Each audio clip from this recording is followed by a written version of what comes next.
नमस्कार दोस्तों, मैं हूं सिद्धार्थ और मैं आज आपके सामने भारतीय शिक्षा प्रणाली के बारे में एक रिपोर्ट लेकर प्रस्तुत हूं। और खासकर इस रिपोर्ट के माध्यम से मैं आपको भारतीय शिक्षा प्रणाली के बारे में कुछ जानकारी देना चाहता हूं, जो कुछ इस प्रकार है। पहले हम भारतीय शिक्षा प्रणाली के विशेषताएं जो है उसके बारे में चर्चा करेंगे। विशेषताओं की बात कहें तो भारतीय शिक्षा प्रणाली जो है 10+2+3 फॉर्मूला पर चलती है, यानी 10 ईयर्स ऑफ स्कूलिंग यानी स्कूली शिक्षा विद्यालय में जो पढ़ाया जाता है first standard to 10th standard, 2 years of PU college या +1+2 कहते हैं, और 3 ईयर्स ऑफ ग्रेजुएशन। यही है जो बेसिक सिस्टम जिस पर पूरा एजुकेशन सिस्टम यानी शिक्षा प्रणाली चलती है। और अब हम बात करते हैं इस शिक्षा प्रणाली के गुण और दोष के बारे में। पहले बात करते हैं गुण। गुण तो ये है कि यहाँ हमारी शिक्षा प्रणाली में 3 विभाग है, यानी इसको 3 विभाग में बांटा गया है, यानी साइंस, विज्ञान, कॉमर्स और आर्ट्स। तो साइंस, कॉमर्स, आर्ट्स में जब भी कोई विद्यार्थी जब साइंस को चुन लेता है तो उसे साइंस की स्ट्रीम में ही जाना पड़ता है, यानी उसका ग्रेजुएशन, पोस्ट ग्रेजुएशन हर चीज़ साइंस में ही होती है। और यदि कॉमर्स और आर्ट्स के जो विद्यार्थी हैं वो कभी भी साइंस स्ट्रीम में नहीं आ सकते, यानी उसको साइंस स्ट्रीम के किसी सब्जेक्ट पढ़ने की इच्छा है तो वो उस इच्छा को कभी पूरा नहीं कर सकते, यानी एक ही विषय पर केंद्रित होकर पढ़ना पड़ता है। इससे बहुत लोग ये कहते हैं कि वो एक विषय पर बहुत ही अच्छा परफॉर्म कर सकते हैं, लेकिन इसके बहुत दोष भी हैं। यानी ऐसे कुछ विद्यार्थी होते हैं जिनके वेरिड इंटरेस्ट होते हैं, यानी उनको फिजिक्स पे इंटरेस्ट रहेगा, अकाउंटेंसी पे इंटरेस्ट रहेगा, हिस्ट्री पर इंटरेस्ट रहेगा, लेकिन वो उसे मिक्स्ड तरीके से कभी पढ़ नहीं सकता क्योंकि उसे एक ही स्ट्रीम में जाना पड़ता है। इसको बहुत लोग हमारे जो शिक्षा प्रणाली का दोष मानते हैं, यानी इसमें सुधार लाना चाहिए।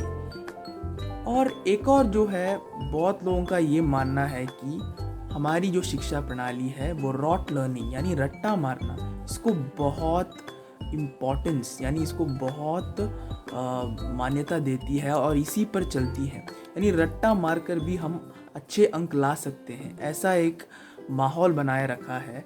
और जो भी आज ग्रेजुएट्स हैं उनको जॉब क्यों नहीं मिल रहे? इसीलिए नहीं मिल रहे क्योंकि उन्हें कुछ स्किल्स नहीं सिखाए जाते, यानी ये स्किल नहीं है किसी भी कंपनी के लिए या किसी देश के लिए, ये कोई काम के नहीं है, यानी आम भाषा में बोले तो कोई काम के नहीं है। यानी ये पढ़ सकते हैं, मार्क्स स्कोर कर सकते हैं रट्टा मार के। तो ये रट्टा मारने का जो सिलसिला आज बढ़ गया है हमारे एजुकेशन सिस्टम में, इसमें भी सुधार लाना बहुत ही अनिवार्य है।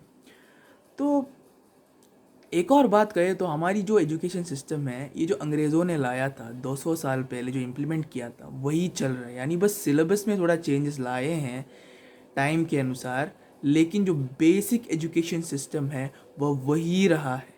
तो उसमें कुछ भी बदलाव, यानी इट्स हाई टाइम, अभी तो बदलाव होनी चाहिए थी, लेकिन आज तक एक कंप्लीट बदलाव नहीं आया है। उसी सिस्टम को लेके जा रहे हैं और इसी से बहुत प्रॉब्लम्स आ चुकी हैं।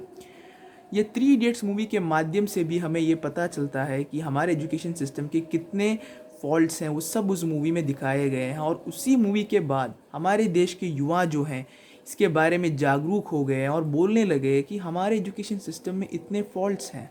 आप इंजीनियर को बना रहे, डॉक्टर को बना रहे, ज़्यादातर उस सब्जेक्ट्स में भी आप रॉट लर्निंग की जो सिलसिला बढ़ा रहे हैं, उससे स्किल्ड मेन मैन्युफैक्चर नहीं होते। यानी हमारे कॉलेजेस से जो निकल रहे हैं वो इसलिए बेरोज़गार है क्योंकि वे they don't have a skill, यानी उनके पास कोई स्किल नहीं है, कला नहीं है, बस मार्क्स स्कोर करना आता है, नोट्स पढ़ो, कुछ रट्टा मारो। तो ये जो सिलसिला है इसको रोकने की कोशिश होनी चाहिए।